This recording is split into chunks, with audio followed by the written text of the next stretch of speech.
पिछले क्लास में हम लोग रिफ्लेक्शन ऑफ लाइट के बारे में बात कर रहे थे। उसी से रिलेटेड एक टर्म है angle of deviation. Angle of reflection में हम लोग देखे थे, अगर ये एक प्लेन मिरर दिया हुआ है, इसका point O point of incidence है, कोई लाइट पॉइंट O पे इंसिडेंस हो रही है तो उसे इंसिडेंट रे बोलते हैं। आफ्टर रिफ्लेक्शन इस रे का नाम हो जाता है रिफ्लेक्टेड रे, ये नॉर्मल कहलाता है। नॉर्मल और इंसिडेंस रे उसके बीच जो एंगल होता है, angle I, angle of incidence, angle between normal and reflected ray is called angle of reflection, angle I। आज हम लोग बात करेंगे एंगल ऑफ डेविएशन, इसे डेल्टा बोलते हैं।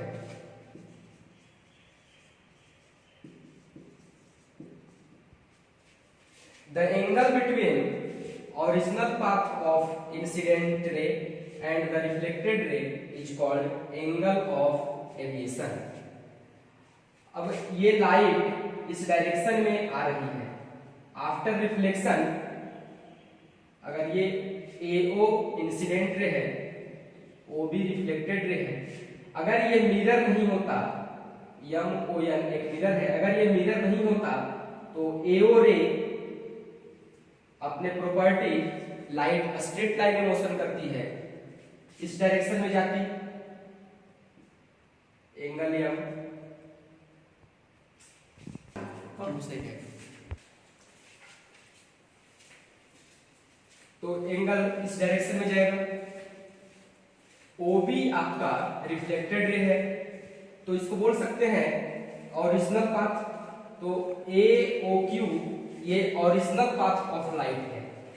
OB आपका रिफ्लेक्टेड रे है तो इसके बीच जो एंगल बन रहा है, ये एंगल आपका कहलाता है angle of deviation. The angle between original path of light यानी AOQ एंड रिफ्लेक्टेड रे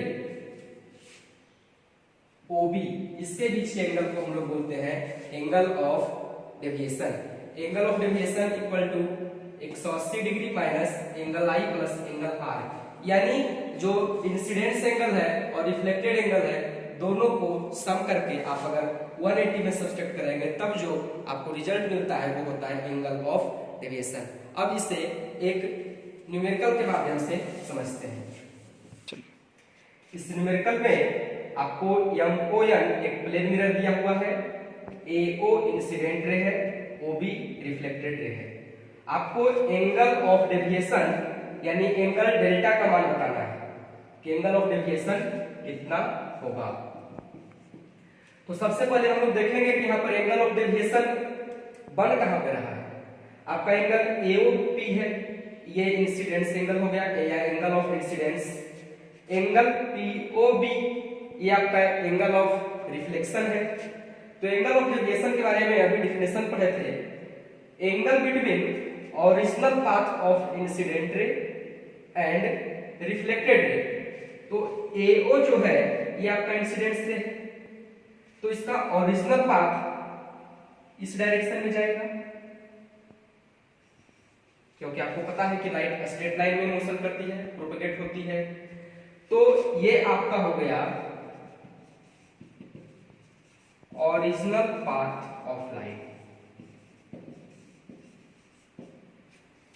और OB ये आपका हो गया रिफ्लेक्टेड रे। AO को आप बोल सकते हैं इंसिडेंस रे, इंसिडेंट रे। तो original path of light AOQ है, ये वास्तविक रूप से इस डायरेक्शन में जाती है, लेकिन इस प्लेन मिरर की वजह से लाइट OB डायरेक्शन में रिफ्लेक्ट हो गई, तो अपने ओरिजिनल पाथ से कितना टर्न हुई, इस एंगल को बोलेंगे एंगल ऑफ डेविएशन। यानी अपने ओरिजिनल पाथ से एंगल जितना डिग्री टर्न हो जाती है वही एंगल ऑफ डेविएशन कहलाता है। डेविएशन मतलब मुड़ जाना, अपने ओरिजिनल पाथ से हट जाना। तो एंगल BOQ यही इसी को बोल सकते हैं एंगल ऑफ डेविएशन, यही डेल्टा है। डेल्टा एक स्टैंडर्ड सिंबल है इसे डिनोट करने के लिए। तो यहाँ पे आपको एंगल ऑफ इंसिडेंस दिया हुआ है 30 डिग्री और आपको निकालना है एंगल BOQ। तो यहाँ पे देख रहे हैं AOQ एक स्ट्रेट लाइन है और OB इस लाइन को इंटरसेक्ट कर रही है। तो यहाँ पे लीनियर पेयर का फॉर्मेशन हो रहा है, मैथ्स का कॉन्सेप्ट है। तो उसके अनुसार ये टोटल एंगल जो है, देखिए कोई पॉइंट है, तो इस पॉइंट के अबाउट जो टोटल एंगल का फॉर्मेशन होता है वो 360 डिग्री 360। ओके, अब इसे किस तरह से हम कह सकते हैं कि 360 होता है? तो यहां से एक लाइन ड्रॉ कीजिए, ये जो एंगल का फॉर्मेशन हुआ ये 180 और ये भी 180, तो ओवरऑल इसी पॉइंट के अबाउट 360 डिग्री का फॉर्मेशन होता है। तो AOB आपका एक स्ट्रेट लाइन है, तो ये जो टोटल एंगल होगा ये आपका 180 होगा। ओके, ये 30 डिग्री है, तो एंगल POB ये भी कितना डिग्री होगा? 30 डिग्री होगा, क्योंकि ये एंगल ऑफ रिफ्लेक्शन है। तो एंगल ऑफ इंसिडेंस और एंगल ऑफ रिफ्लेक्शन दोनों बराबर होगा, तो यह आ गया 30 डिग्री।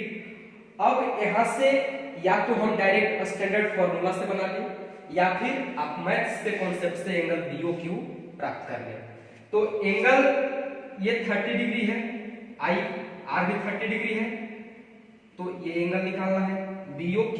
तो एंगल BOQ को लिख सकते हैं 180 degree minus angle I plus angle R। 180 degree minus angle I आपका 30 डिग्री है, एंगल R भी आपका 30 डिग्री है। तो 180 degree minus 60 degree equal to 0.20, यही आपका हो गया एंगल ऑफ डेविएशन।